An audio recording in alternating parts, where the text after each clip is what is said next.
Oh, ready, video, go! Ready, oh. Wag mo akong ibo. Totoong ring pala yung... Si boy mo yan. Shading. The power of resurrection, in the sharing of suffering, in the shadow of your refuge. I wanna know you, I wanna know you. Hey guys! Wala akong vlog for the past days. I mean vlog dito sa YouTube because I was busy making content for my TikTok. So I'm sorry, I forgot about you. But today, I'm filming. Bukas meron kaming attendan na wedding and today we're going to have rehearsals para sa mga part ng Entourage. Is it Entourage? Entourage. Ngayon ko lang nalaman. I mean, lately ko lang nalaman na hindi pala Entourage yun. Entourage. Oh yes, ang lakas ng loob namin maglakad sa katirika ng araw. It's currently 2:16? 2:17 p.m.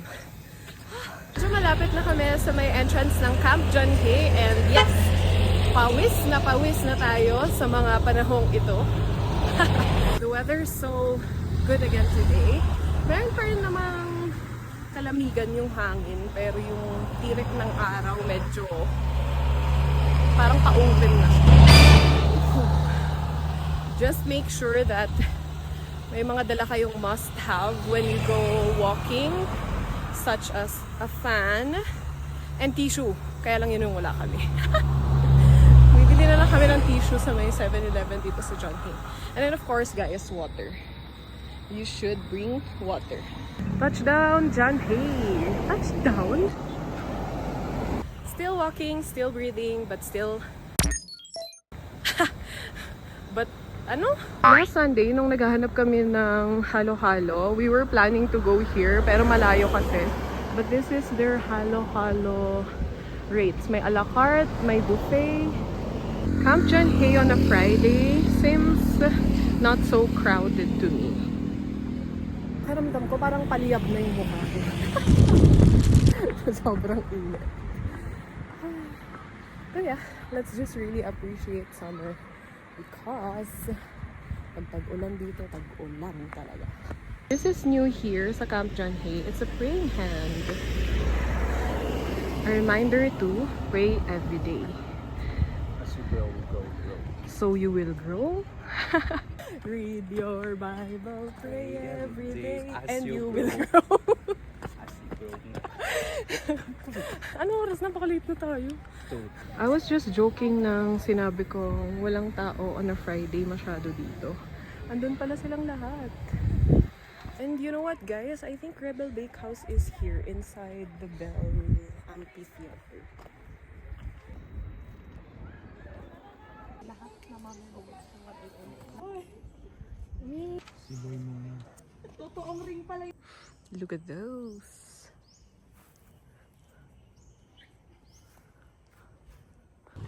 Tapos na rehearsals guys and now let's go and walk home naman. For almost 4,400 plus yung steps namin going. So, going home, I hope complete namin yung 10K. So, dapat mas layuan namin. Or mas damihan. Wedding season talaga ang ano no, ang ganito, summer time. Sarap maglakad-lakad guys. So, labas-labas kayo dyan and let's walk. Let's make time to enjoy the nature, the creation of the Lord. Jesus Christ! Ganon.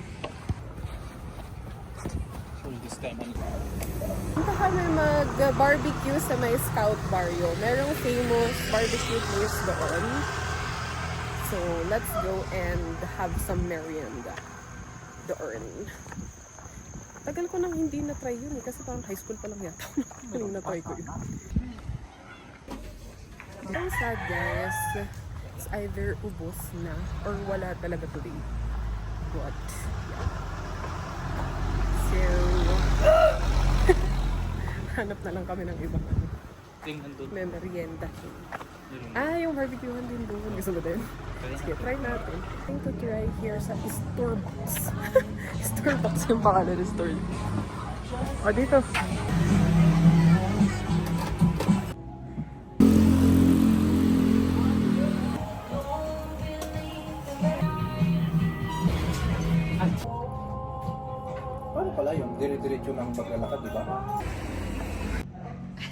Hey guys! I opened a parcel today. I ordered this sa Shopee. Kasi laging sold out or laging wala siya sa may National Bookstore or kahit sa mga ibang mga school supplies. It's the Dong A My Gel Q. Today is the wedding day and my call time is 3:30 a.m. It's actually 2:30. Naghahantay na kami ng taxi to go there. Grabe talaga ang morning wedding days. Kailangan maagang mga call time for hair and makeup. Come with us today.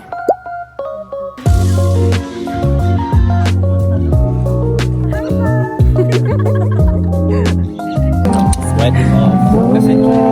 Or wedding of the year. Kasamang haharap sa buhay, magtutulungan sa hirap at ginhawa at sama-samang lalakad sa pananampalataya.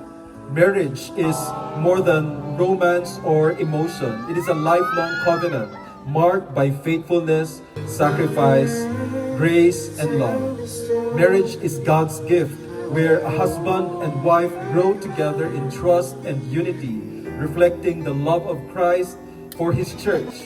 Sa paglipas po ng panahon, naway lalo silang tumibay sa pagmamahalan, sa pagpapatawad, at sa kanilang pananampalataya sa Panginoon. Please join our couple, please. Youth male sa tabi kay Colleen, female kay Jen. Wala sa itsura. Okay, thank you. Victory friends! Victory friends, I belong.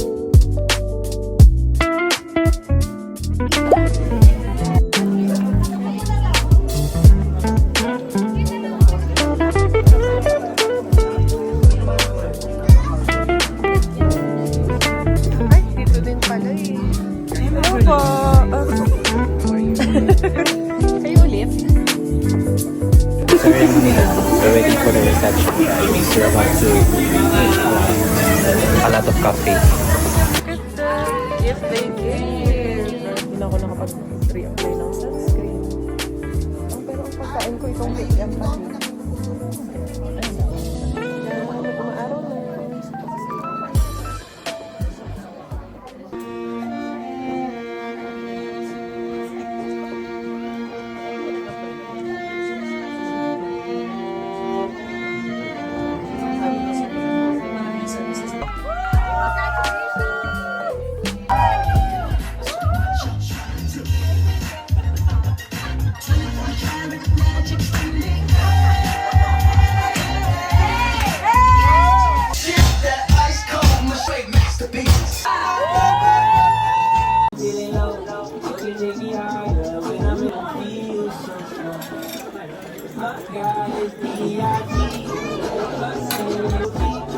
I'll go now.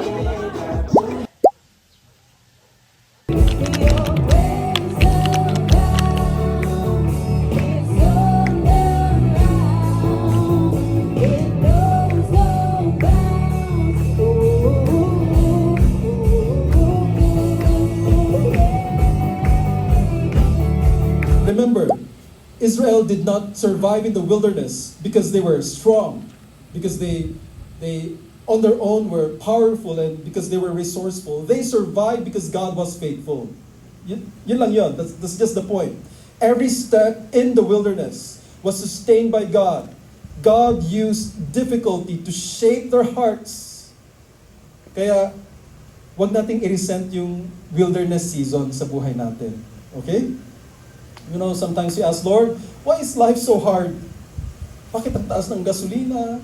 Trabaho naman ako ng trabaho, pero bakit kulang pa rin yung pambayad sa bills? Lord, nagsisipag naman ako, pero bakit naghihikaos pa rin kami? Lord, why are you allowing this? Bakit yung kapitbahay namin na drug lord, siya pa yung nagpo-prosper? Di ba? Bakit yung kapitbahay namin chismosa? Ba't sila may bagong ref na yun? Why are you allowing this? Lord, ako nag-church naman ako. Kristiyano naman ako, nag-serve naman ako sa church. But you know what? Often, God is preparing You is preparing us for blessings that we are not yet ready to carry.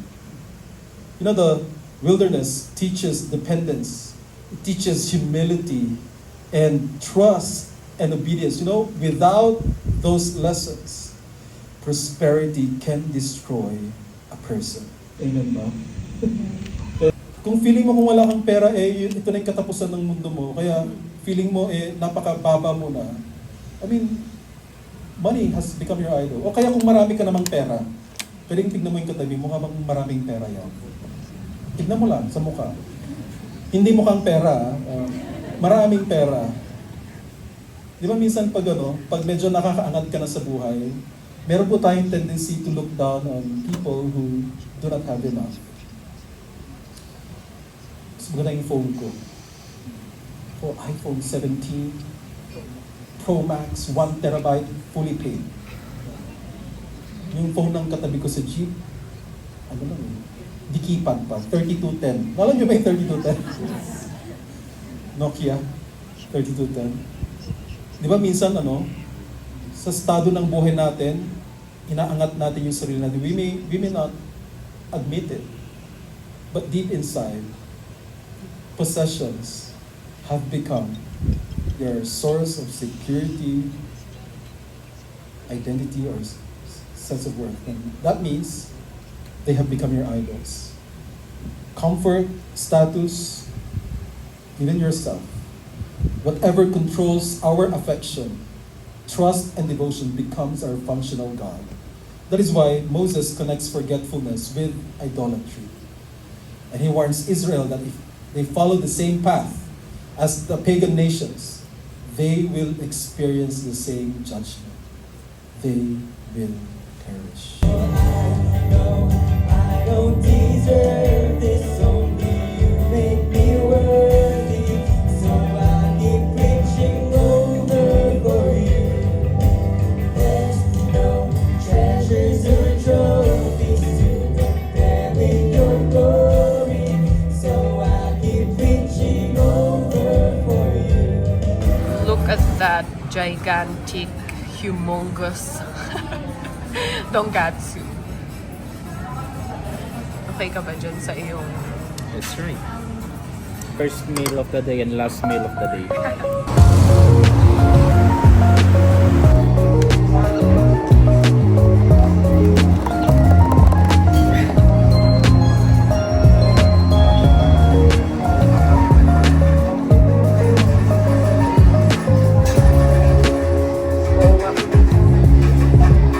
Dry siya ngayon.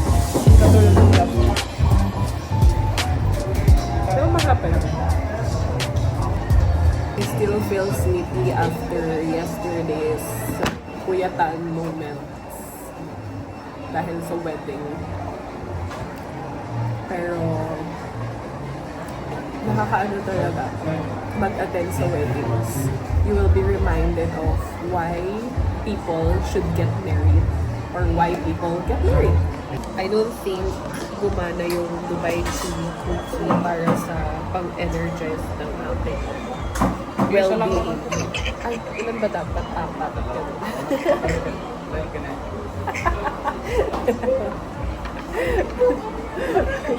Kailangan dalawa. Dalawang Dubai Chewy cookie na.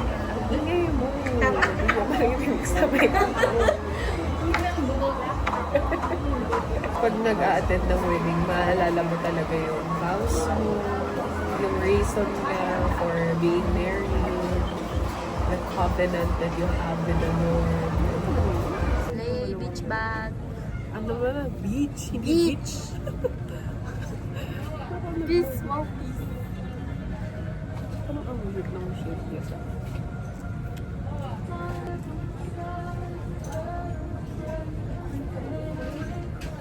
Look at the fish. Color. Siyem si Jeff sa likod. Ano kung makikita kung may ganun siya?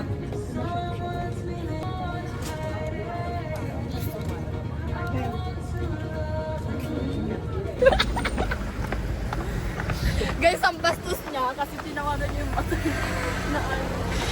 Yung basa ba? Ano niya lang yan? Meron, ikaw kasi. Wala ka na doon.